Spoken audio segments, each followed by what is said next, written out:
motorcycle is whatever you want to make it. Turn it on, you can give yourself a real thrill. I don't want a pickle, just want to ride on my motorcycle.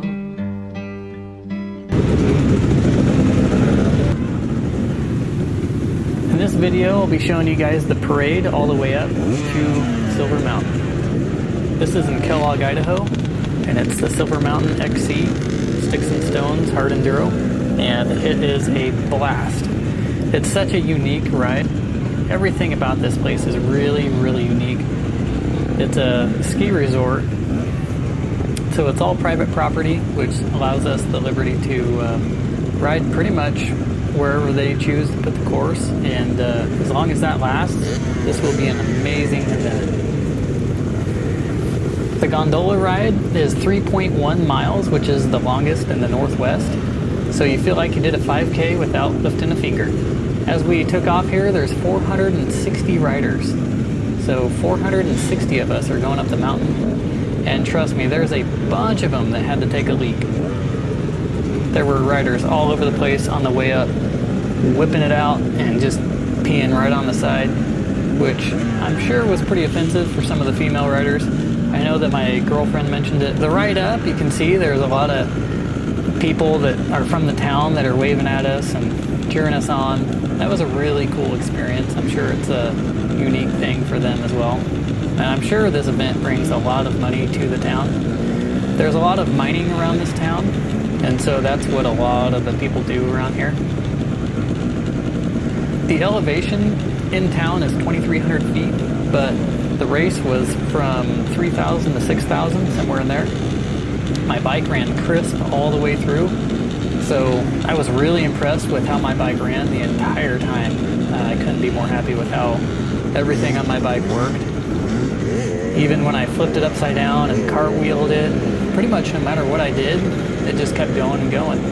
The weather was pretty much perfect. It was a little bit overcast and cold, but I would say that's pretty ideal for this type of racing. It kept us cool, and it really wasn't bad at all.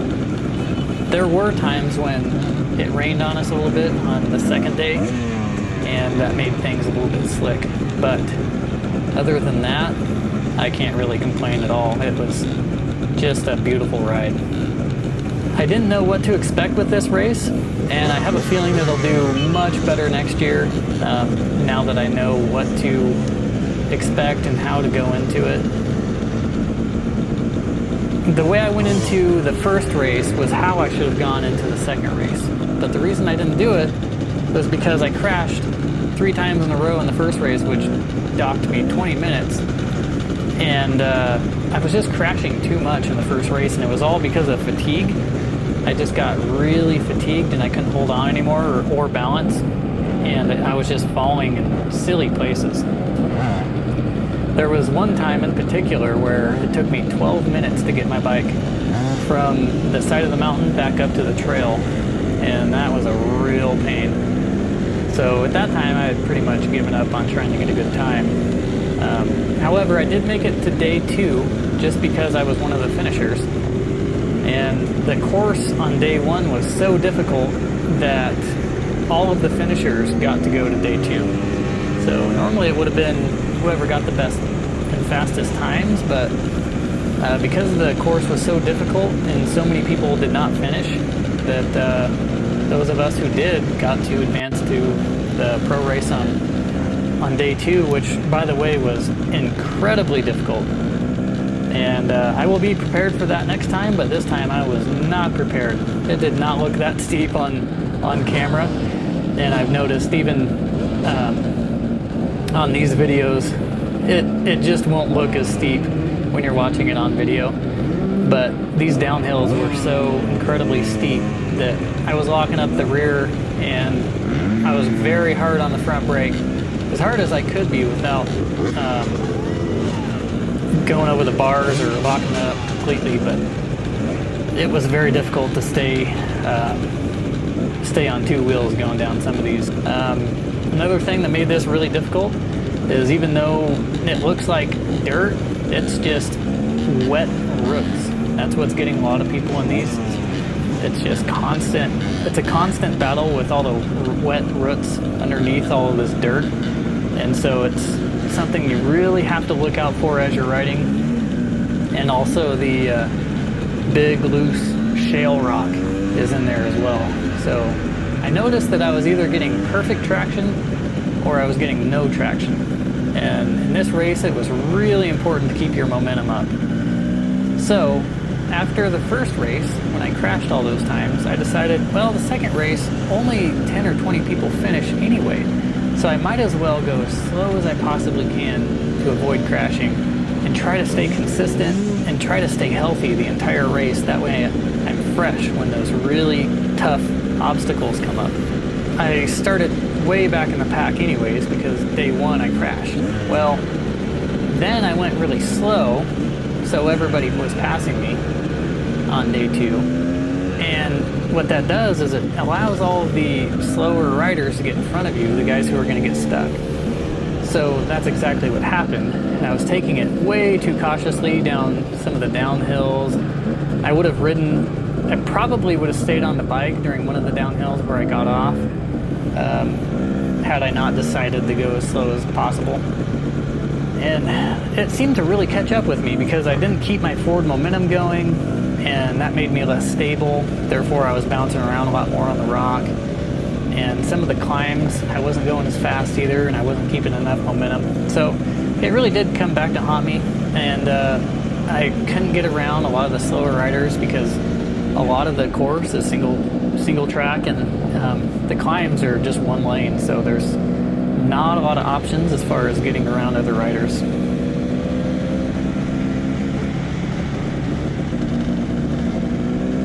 In a lot of these shots, you can see the gondola up above, and that was really, really neat for me. I heard a lot of people were scared of heights that went up there. It's kind of funny, because I'm a little bit scared of heights as well, but I really didn't get that feeling up there because it just feels so secure. There were a lot of amazing riders up there, a lot of factory teams. I know that Colton Haker was there, and because the AMA this year, something happened in there. I don't want to speculate, but something happened with the AMA, and so they're not doing enduro cross or arena cross. So Haker is the enduro cross guy. Well, now his races are no longer, so he's been doing a lot of different races, and so he came here, and it was really awesome to be able to ride alongside him, and I even spoke with him briefly in the pits. So it was really cool. On day two, he was parked next to me on the parade up the mountain, or before we left. I just thought it was really cool to ride around him. It was kind of a once-in-a-lifetime experience to be able to ride next to one of the greatest riders on the planet, really.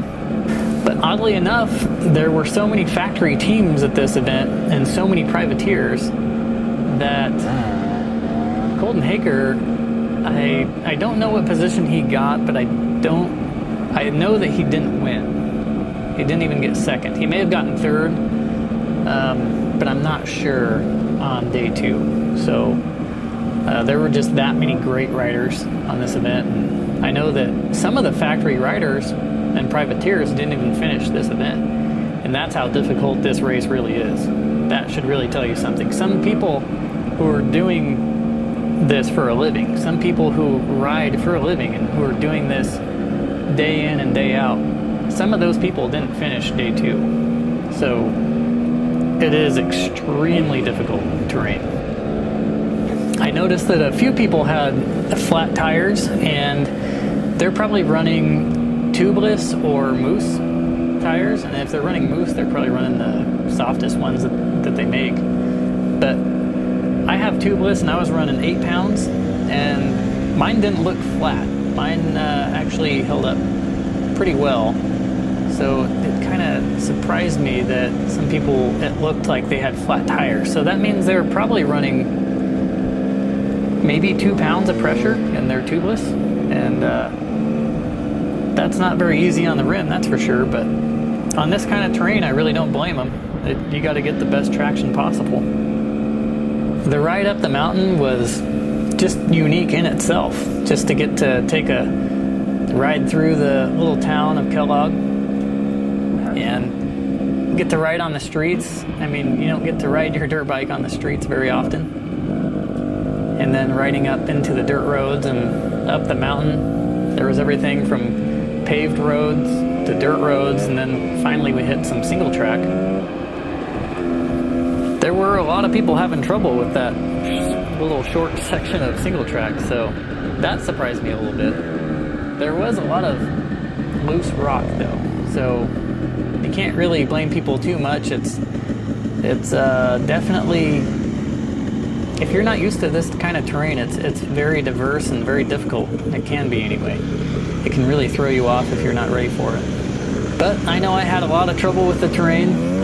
Personally, I'm not used to riding this type of stuff, so when I started getting thrown around by all these baseball and basketball sized boulders everywhere, that's something that I don't really train in, I don't ride in, and so this year I'm really going to focus on becoming a better rider overall, but I'm really going to focus on technique for hard enduro.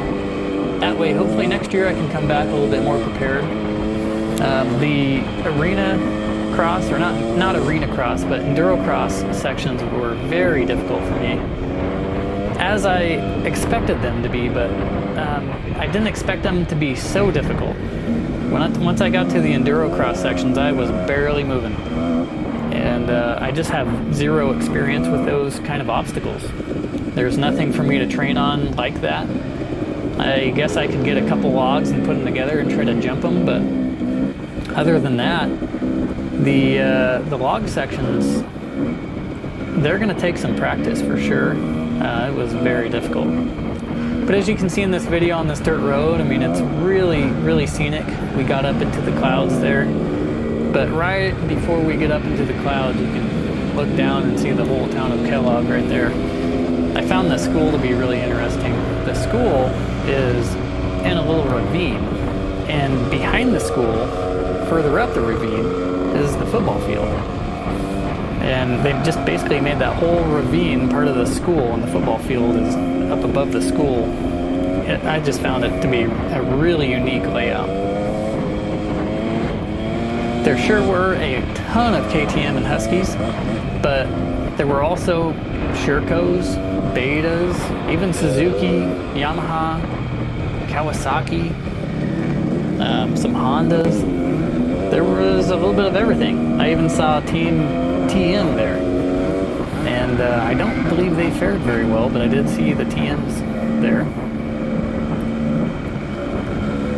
It's really cool to see all the diverse bikes. I don't know that I've seen a Sherco in person, and there was a surprising number of Shercos at this event. Hopefully next year, I do have one gripe about the event, and that's parking. Hopefully next year we'll have better parking. I know that some of the Sherco riders were kind of being butts about us parking behind them, but we were all jammed into this parking lot like sardines. So everybody kind of had to make do, and we were really only allowed one spot if you're being considerate of everybody else, because you had to make way for everybody. It really wasn't a good deal as far as parking, so next year hopefully that's a little bit better. This event almost didn't seem real. It was just so lush. It just felt like I was on a tropical island at times. And I've been looking forward to it for so long. I've never done anything like this, so it was such a cool event that it was really something special. I just stayed at a little tiny hotel, and I had a great bed and great running water, and that's all that really mattered to me. But it was called the Trail Hotel. If you're ever in Kellogg, I would recommend it if you're just looking for a bed and a shower, for sure. But if you're looking for anything fancy, you might want to skip it. But there's a lot of other stuff to do, especially on this mountain. There was downhill mountain biking and mountain bike rentals. And so you can actually take the gondola up, and they'll carry your mountain bikes up, and you can downhill mountain bike down. it looks like a really great setup for that. And then of course in the wintertime there's skiing. So there's a lot to do in this little town. There's a little indoor water park, which I was hoping to go to during this trip, but I never got a chance. The terrain here is extremely steep, and that's good for a lot of reasons. It's good for this hard enduro, and it's also good for skiing. So really can't complain about the terrain being steep if you're in it for a hard enduro. And it was certainly the toughest terrain I've ever been on. Imagine the hardest trail that you've ever been on, the hardest section of a trail. And then imagine that was the entire trail. And that's probably how this enduro was for most of the time. It seemed like probably about 75% of the time I was just going down something that was, it took 100% of my focus to keep it on two wheels.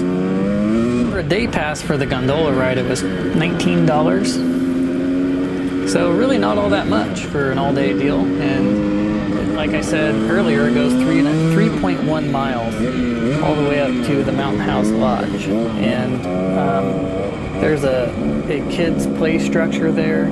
It's got delicious food. It's overpriced, but it's a great destination, that's for sure. You can go out there and sit outside. You can sit all the way on the top level and enjoy the beautiful mountain views. I would highly recommend this little town, even if you weren't going there just for any type of riding. I don't think this mountain is open for dirt bike riding, except for this race. I think that you will have to be riding a mountain bike or skiing or hiking. There are hiking trails as well. But as far as dirt biking, that's pretty much limited to this event only. Anyways, guys, I really hope you enjoyed the ride up, and I'll catch you on the next video. I'll be posting videos of the qualifier race, and of course, I will cut some of it. I'll keep it pretty long, but I'll cut a lot of the areas where I'm either waiting for other people or it's just taking me too long. I'm not going to put the full 12 minutes of me pushing my bike up to the trail. That's just something that I don't think anybody's going to watch. So I'll keep it moving forward, but just know, and it'll be pretty obvious, that when I'm stuck, that there was some time that it took me to get unstuck. So it's not like I'm trying to hide anything there. It's just watchability is all I'm doing there. And I'm going to do that for both races. They're still going to be long videos, but I definitely want to keep them watchable as well. So anyways, guys, I look forward to posting those videos up, and I'll catch you on the next ride. See ya.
His name is RacerRed. If he wasn't riding, he'd be in bed. He naps during the day. He rides his love in garage bays. Oh, he rides all night, full throttle all the time. Oh, he was born to ride. Red Racer, like, comment, and subscribe.